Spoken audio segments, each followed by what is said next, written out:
माधवपुर नाम के एक गांव में एक किसान रहता था जिसका नाम मोहनलाल।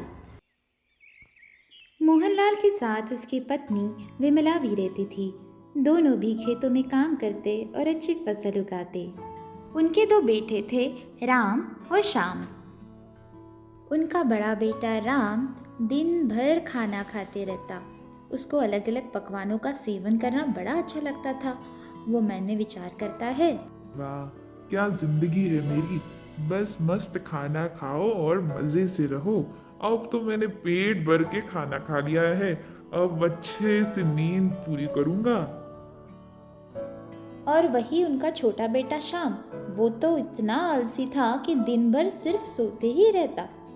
मोहनलाल दिन रात खेतों में काम करके अच्छी फसल उगाता, लेकिन उसके दोनों ही बेटे बड़े आलसी थे। यही चिंता उसको सताती थी। वो यह चाहता था कि दोनों बेटों ने उसकी सहायता करनी चाहिए।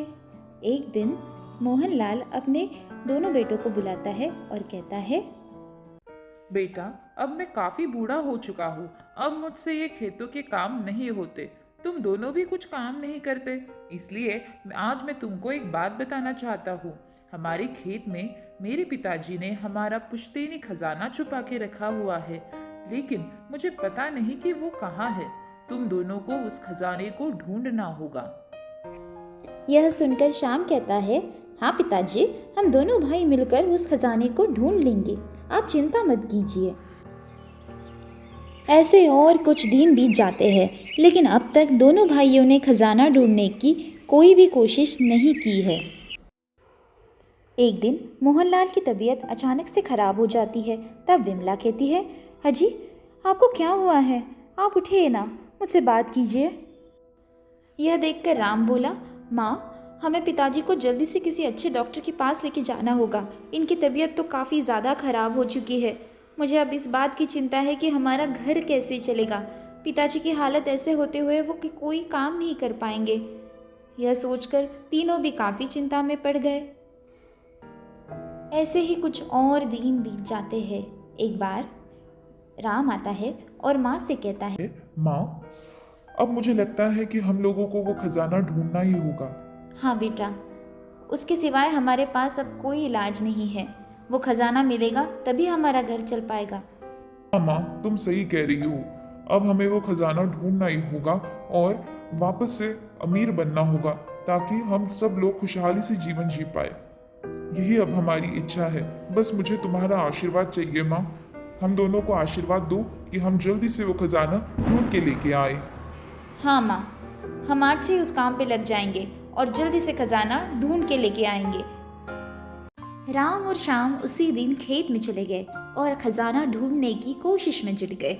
वो लोग अभी काफी मेहनत कर रहे थे, क्योंकि उन्हें खजाना जो मिलने वाला था। भैया, आज का तो दिन ढल गया। हम लोगों ने तो काफी मेहनत की। हाँ श्याम, कल वापस फिर से यही काम करना है।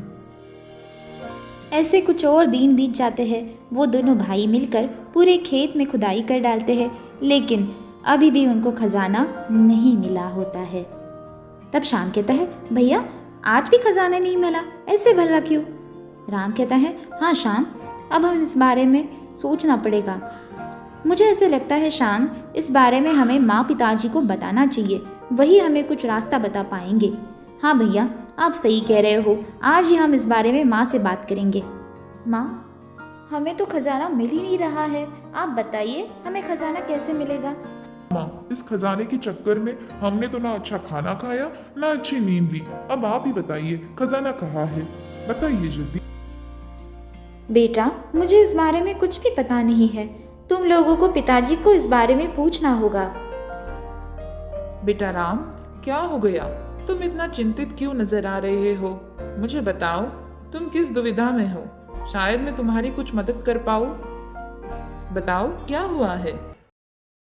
बहुत मेहनत करने के बाद भी हम लोगों को वो खजाना नहीं मिला। हम लोगों ने काफी ढूंढने की कोशिश की, दिन रात जी जान लगा के मेहनत की, फिर भी खजाना नहीं मिला। अब आप ही बताइए, हम क्या करें? बेटा राम, अब तो मैं काफ़ी बूढ़ा हो चुका हूँ। मेरी तो याददाश्त भी काफ़ी कमज़ोर हो चुकी है। मुझे तो कुछ भी याद नहीं आ रहा है। मेरी तबीयत तो इतनी खराब है कि मैं तुम्हारे साथ खेत में भी नहीं चल पाऊंगा। देखो राम, अभी कुछ दिनों में बारिश का महीना शुरू हो जाएगा। मैंने पिछले साल कुछ बीज बचा के रखे थे। तुम एक काम करो, वो बीज लेके जाओ और पूरे खेत में बो दो। शायद कुछ फसल हमें मिल जाए, उतना ही हमें घर चलाने के लिए मदद हो जाए। बेटा राम, ये देखो, ये है बीज, ये लेके जाओ। राम बीज लेके अपने खेत में चला जाता है और विचार करता है, चलो यही कर लेते हैं अभी तो। ऐसे करके कुछ दिन और कुछ महीने बीत जाते हैं। कुछ महीनों के बाद अच्छी फसल आती है। तब राम कहता है, देखो श्याम, कितनी अच्छी फसल आई है। हमने तो कभी सोचा भी नहीं था कि इतने से बीज डाल के हमें इतनी अच्छी फसल मिल जाएंगी। हाँ भैया, सच में कितनी अच्छी फसल है। अब इससे तो हमें काफ़ी ज़्यादा अनाज मिलेगा। जितना ज़्यादा अनाज उतना ज़्यादा पैसे, मतलब तो हम वापस से अमीर बन जाएंगे भैया। फिर तो हम जितना चाहे उतना खाना खा सकते हैं और अच्छे से सो भी सकते हैं। आराम वाली ज़िंदगी बन जाएंगी हमारी तो। अब फसल काटने के बाद उनके पास काफ़ी ज़्यादा अनाज जमा हो जाता है। वो देख के राम कहता है, देखो श्याम, ये है हमारा असली खजाना। शायद पिताजी यही खजाने के बारे में बात कर रहे थे, लेकिन हम दोनों वो बात समझ नहीं पाए। ये देखो कितना सारा अनाज मिल गया है। हाँ भैया, पिताजी सही कह रहे थे, असली खजाना मेहनत से ही मिलता है। जो बीज हमने बोए उससे हमें आज ये इतना सारा अनाज मिला, यानी कि खजाना मिला। अब ये बेच के हम बहुत अमीर बन जाएंगे। यही असली खजाना है, मेहनत ही खजाना है भैया। उनकी मेहनत देखकर माँ पिताजी बड़े खुश हो गए और उस दिन से दोनों अब मेहनत करने लगे।